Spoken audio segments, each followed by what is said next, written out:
और कुछ दिखाई नहीं दे। ऐसे गंदे खराब माहौल के बीच ये अच्छे धर्म कर्म की चर्चा, शुद्ध मानव कर्म और शुद्ध मानव धर्म क्या, उसकी चर्चा आपको सुनने को मिली। ये सबसे बड़ी चीज है। ये कहीं चले जाओ आप, ये नहीं, ये चीज आपको कहीं नहीं मिलेगी। तो एक एक वचन को बड़ी सावधानी के साथ सुनो और अपने जीवन में उतारने की कोशिश करो, ताकि आपको सत्संग का लाभ मिल जाए, लाभ मिल जाए। जब करोगे तभी कुछ पाओगे, नहीं करोगे तो कुछ नहीं मिलेगा।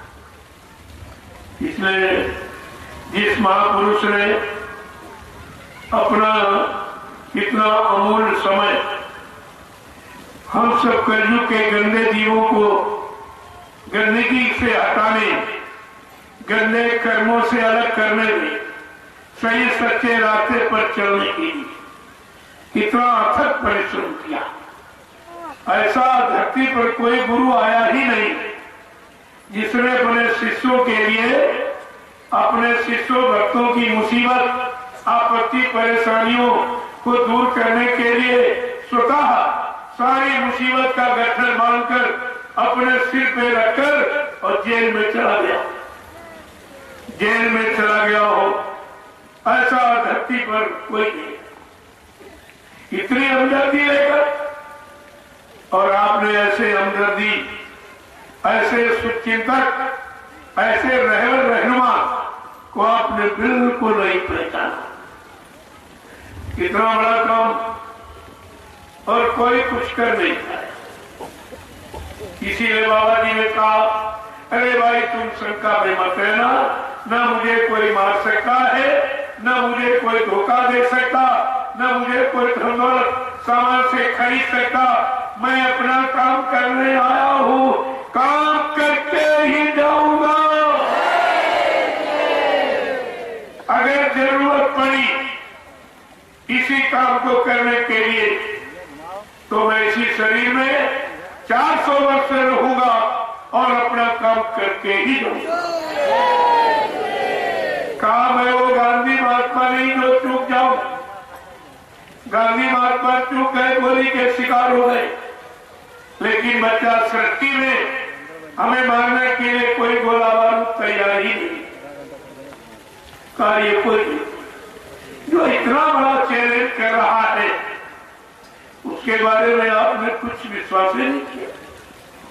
कोई वचन, कोई बात आपकी समझ में आई नहीं, और आपने कितनी जल्दी भूल भरम को स्वीकार कर दिया और उसी भूल भरम में आप चले गए। तो आपने कितना भारी बड़ा नुकसान किया, कितना बड़ा नुकसान। कहा था मैंने वो जमाना देखा है जब यहाँ इतनी सख्ती थी, अगर इस समय कह दिया जाए तो लोग कहेंगे झूठ बोलते। कितनी सख्ती, 1 रुपए का 1 मन चना और गुड़ का मैंने अपने हाथ से खरीदा। देखिए आप, कहा वो भी समय लेगा और ये भी समय लेगा। 350 वर्ष मुसलमानों का राज, बाबा जी ने कहा बड़े होश में देखा। 250 वर्ष अंग्रेजों का राज, बड़े होश में देखा। और 70 वर्ष से ये खचरा सरकारों को भी देख रहा हूं। कहा तुम हमें क्या बताओगे, तुम्हारे पास बताने के लिए है ही क्या? कौन सा अनुभव तुम्हारे पास है जो तुम संत महापुरुषों को बताओगी?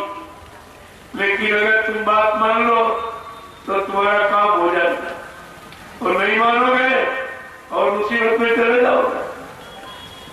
तो इसलिए एक एक वचन को किस तरीके से कहा, अगर सब वो मान लेते, समझ लेते, तो ये सब चीज अब तक आपके सामने होने लगती।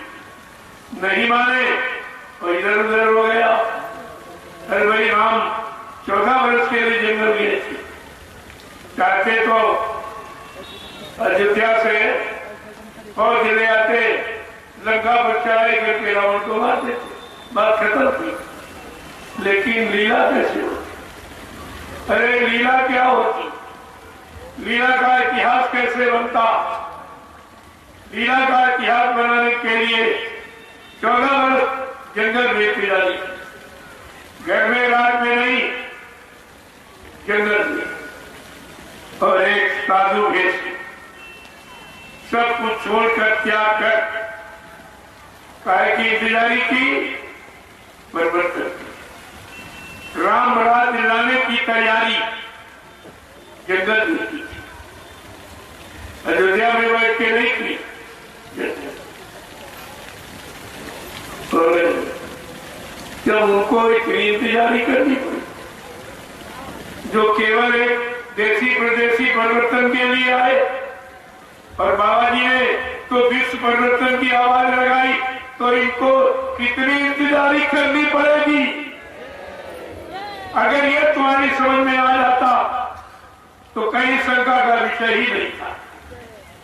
लेकिन न पिछले इतिहास को पढ़ा, न उसको समझा, न जो वर्तमान में हो रहा, न आपने उसको समझ पाया। जब आपने भूतकाल को भी नहीं, वर्तमान को भी नहीं समझा, तो तुम भविष्य को कैसे बनाओगे?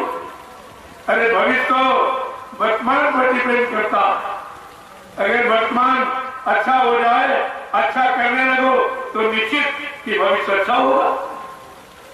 वर्तमान को भविष्य का मूल चुनाता है, भविष्य की जानकारी देता है, लेकिन समझ में तो आपको कुछ आए और सब बेचारे भ्रमित रहे। इसलिए महापुरुषों ने कहा था, ये तो कलयुग में, सतयुग त्रेता द्वापर में केवल समाज का परिवर्तन, समाज का सुधार, खान पान का सुधार, कर्मों का सुधार, नियत का सुधार किया।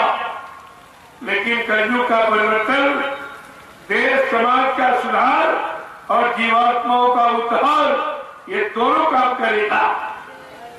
ये दोनों प्रकार का सुधार, आपके शरीर का भी और शरीर को चेतन का रूप देने वाली चेतन जीवात्मा का उद्धार और शरीर का सुधार, ये दोनों काम होना। इसलिए समय लग रहा है। जब दो काम होंगे तो दूना समय लगेगा। लेकिन बाबा जी ने ये कहा कि हमको परिवर्तन में बच्चा 18 मिनट भी नहीं, इतना कम समय कि हमको 18 मिनट भी नहीं लगेंगे, मैं ये परिवर्तन करके दिखा दूंगा।